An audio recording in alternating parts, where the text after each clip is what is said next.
కొన్ని ముఖ్యమైన విషయాల గురించి మీతో మాట్లాడాలని అనుకున్నాను.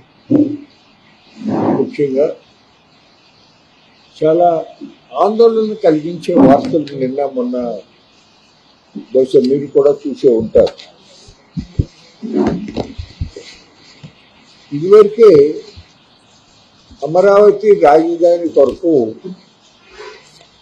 రైతుల నుంచి దాదాపు 33,000 ఎకరాలు తీసుకున్నారు.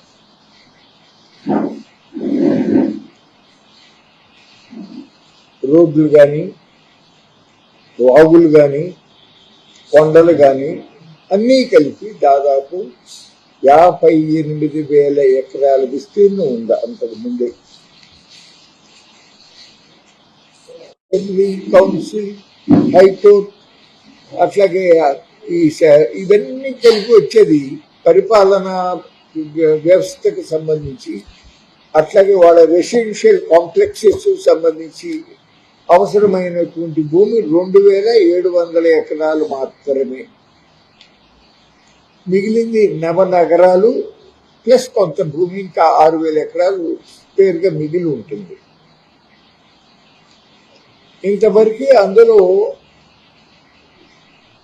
తాత్కాలిక భవనాలనే పేరు మీదుగా నిర్మాణం చేసిన 2 అంతస్తుల వెలగపూడి దగ్గర సెక్రటేరియట్ భవనాలు, అట్లాగే హైకోర్టు భవనం, అట్లాగే అసెంబ్లీ కాంప్లెక్స్ ఇంతవరకు నిర్మాణం జరిగింది. ఇప్పుడు కొత్తగా అదనంగా ఇంకా 44,000 ఎకరాలు కావాలి, తీసుకోబోతున్నామని చెప్పి ప్రకటించారు. అది కూడా భూ సమీకరణ విధానంలో రైతుల నుంచి తీసుకుంటాము అని చెప్పి ప్రకటించారు. అంటే ఇప్పటికీ తీసుకున్న భూములు చాలవు, ఇంకా కావాల్సి వస్తాయి అనేటటువంటి ధోరణితో తెలియపరిచారు. మరొక వార్త ఏంటంటే, మీరు చూస్తూనే ఉండారు, అంతకుముందు వరల్డ్ బ్యాంక్ కానీ, ఏషియన్ డెవలప్మెంట్ బ్యాంక్ కానీ, ఇతర బ్యాంకులు కానీ 31,000 కోట్ల రూపాయలు ఇప్పటికి అమరావతి రాజధాని నిర్మాణం కొరకు ఆంధ్రప్రదేశ్ ప్రభుత్వానికి రుణాలు మంజూరు చేసింది. వాటిల్లో కొంత రిలీజ్ చేశారు. ఇప్పుడు పనులు టెండర్లు అయి పిలిచారు. ఇప్పుడు నిన్నటి వార్త ఏంటంటే, ఇంకా 69,000 కోట్ల రూపాయలు ఇంకా లోన్లు తీసుకోబోతున్నాము, అవసరమవుతాయి అని చెప్పొచ్చు. ఈ విధమైన ఆలోచనలు చేస్తూ ఉంటే ఈ రాష్ట్రాన్ని ఎక్కడికి తీసుకెళ్లదలుచుకున్నారు చంద్రబాబు నాయుడు గారు అని నేను ప్రశ్నిస్తా ఉన్నాను. ఇదివరకే 2 కళ్ళ సిద్ధాంతం పేరుతో పరోక్షంగా ఉమ్మడి ఆంధ్రప్రదేశ్ విభజనకు మీరు దోహదం చేశారు. అయిపోయింది. ఇక్కడ ప్రజలు మిమ్మల్ని గతంలో ఉమ్మడి ఆంధ్రప్రదేశ్ ముఖ్యమంత్రిగా చేసిన అనుభవం ఉంది. మీరైతే ఈ రాష్ట్రాన్ని వేగంగా అన్ని విధాలుగా అభివృద్ధి చేస్తారు అనే ఆశతో మీకు పట్టం కట్టారు. కేంద్ర ప్రభుత్వం పార్లమెంట్లో అంతకుముందు కాంగ్రెస్ ఆధ్వర్యంలో ఉండగా ఈ విభజన జరగటం, సోనియా గాంధీ గారు విభజించితే తెలంగాణలో 17 సీట్లు కాంగ్రెస్కి వస్తాయనే పిచ్చి ఆలోచనలు అభివృద్ధి చాలా నష్టం చేసింది. అయితే కొంతమేర కన్నా ఆ నష్టాన్ని పూడ్చడానికి విభజన చట్టంలో కొన్ని మంచి విషయాలు పెట్టారు.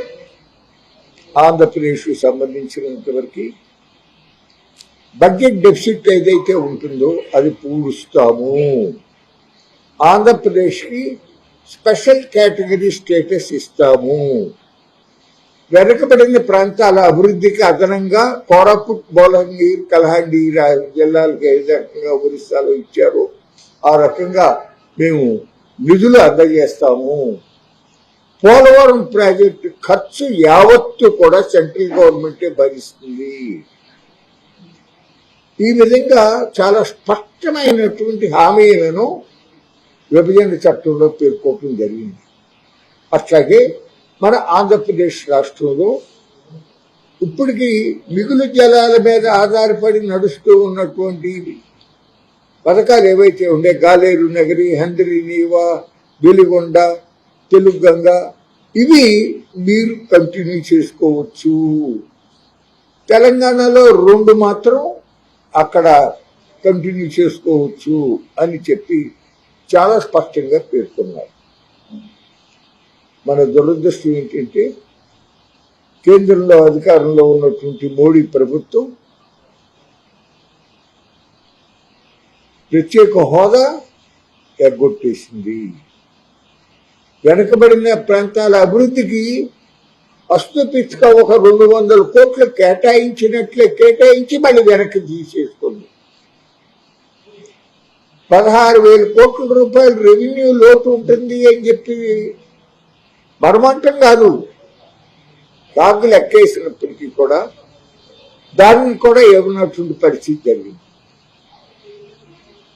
అట్లాగే పోలవరం ప్రాజెక్టులో మేము నీటి దానికి సంబంధించే ఇస్తాం తప్ప ముంపు ప్రాంతాలలో నిర్వాసితులయ్యే వాళ్ళకి పునరావాసం గురించి మాకేం సంబంధం లేదనే లైన్లో మాట్లాడాం.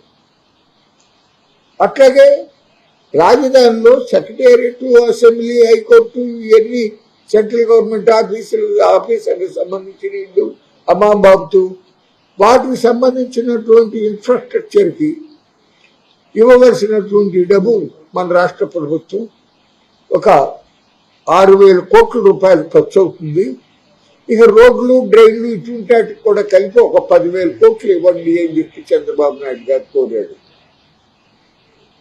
అబ్బాయి ఇవ్వము, 2,500 కోట్లు మాత్రమే ఇస్తామని స్పష్టంగా ప్రకటించారు కూడా.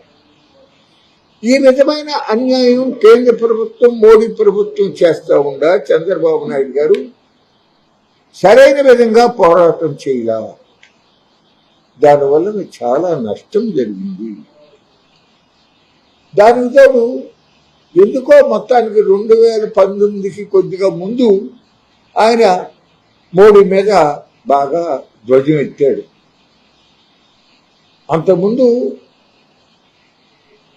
ఈ స్పెషల్ కేటగిరీ స్టేటస్ తీసేసి స్పెషల్ ప్యాకేజీ అని ప్రకటించినప్పుడు అరుణ్ జైట్లీతో ఈయన మాట్లాడి సరేలే అంతకన్నా ఏం వస్తుందనే ధోరణిలో కూడా మాట్లాడినటువంటి విషయం మర్చిపోయి మళ్ళీ తర్వాత పోరాటం చేశాడు. ఓకే, ఎలక్షన్ అయిపోయిన తర్వాత మళ్ళీ మోడీ అధికారంలోకి రావటం, అదే అన్యాయాన్ని కొనసాగిస్తా ఉన్న పరిస్థితి జరుగుతూ ఉంది.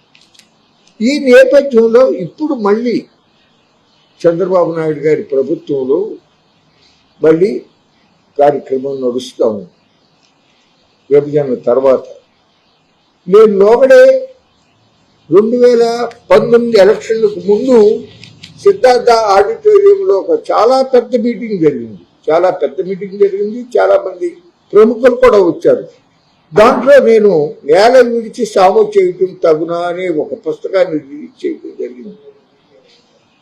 దాంట్లో ప్రజలకు అవసరమైనటువంటివి మన రాష్ట్రంలో వెనుకబడిన ప్రాంతాల అభివృద్ధికి, అట్లాగే రైతులు, కౌలు రైతులు, వ్యవసాయ కార్మికులు ఇటువంటి వాళ్ళ యొక్క అభివృద్ధికి, ఆ ప్రాంతాల్లో పరిశ్రమలు కానీ, వ్యవసాయం కానీ, చేతి వృత్తులు కానీ అభివృద్ధి అవుతాయని కావలసినటువంటి ఆ కార్యక్రమాలు తీసుకోకుండా మీరు ఎంతసేపు మెట్రో రైళ్లు, outer ring road, inner ring road అంటారేంటి? అది కరెక్ట్ కాదు. రెండోది అసలు అన్నిటికన్నా ఆశ్చర్యం ఏంటంటే అసలు హైపర్ లూప్ అనే రైలు వాటికి అమెరికాలో లేదు, జపాన్లో లేదు, జర్మనీలో లేదు. ఎవరో చెప్పారు ఆయనకి హైపర్ లూప్ అనే రైలు వ్యవస్థ కూడా ఉంటుంది, రావచ్చు అని ఎవరో చెప్తే ఏదో సామెత చెప్పినట్టుగా ముందుగానే కోడి కూసింది అన్నట్టుగా చంద్రబాబు నాయుడు గారు మన రాష్ట్రంలో కూడా హైపర్ లూప్ గన్నవరం ఎయిర్పోర్ట్ నుంచి రాజధాని దాకా పెట్టాలి అనే లైన్లో డిపిఆర్ చేయమన్నాడు ఉద్యోగస్తులు. ఈ విధమైనటువంటి తొందరపాటు అనాలోచిత సామాన్య ప్రజలకి కావాల్సినటువంటి అభివృద్ధిని విస్మరించి కేవలం కాంట్రాక్టర్లో పెద్ద పెద్ద ధనవంతులకో కార్పొరేట్లకో ఉపయోగపడేటటువంటి విధంగా చేయటము, వాటికి సంబంధించినటువంటి కార్యక్రమాలు తీసుకోవటం తప్పండి, వద్దు. ఇట్లా అయితే ప్రజల్లో అసంతృప్తి వస్తుంది. దానితో అధికారులు చేసిన పొరపాట్లు కూడా చూడయ్యారు. అధికారులు చేసిన పొరపాట్లు కూడా రైతులు మూల్యం చెల్లించాల్సి ఉంది.